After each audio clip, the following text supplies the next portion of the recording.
పెళ్లికి తెల్లవారుజామున బయలుదేరింది ఊరేగింపు. ఎక్కడి నుంచి? కైలాస పర్వతం దగ్గర నుంచి వస్తున్నారు. గవాక్షంలో నిలబడింది మేనకాదేవి నారదుడితో కలిసి.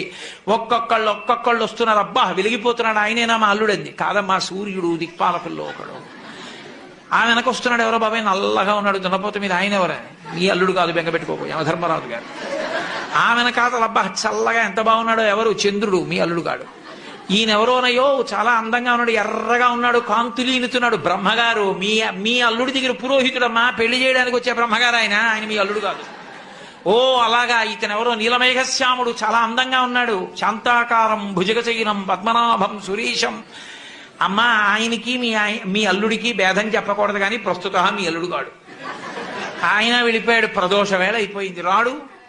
వెడుతూనే ఉంది ఊరేగింపు. వస్తున్నారు మగపెళ్లివారు. అలా ఆఖరికి ఒక ఆయన వచ్చాడు. చుట్టూ భూత ప్రేత పిశాచాలున్నాయి, ప్రమదగణాలున్నాయి, మధ్యలో దిగంబరంగా తాండవం చేస్తూ వస్తున్నాడు. అడగలేదు మేనకాదేవి ఆయన అల్లుడా అని. నారదుడే చెప్పాడు, ఆయనే మీ అల్లుడమ్మా.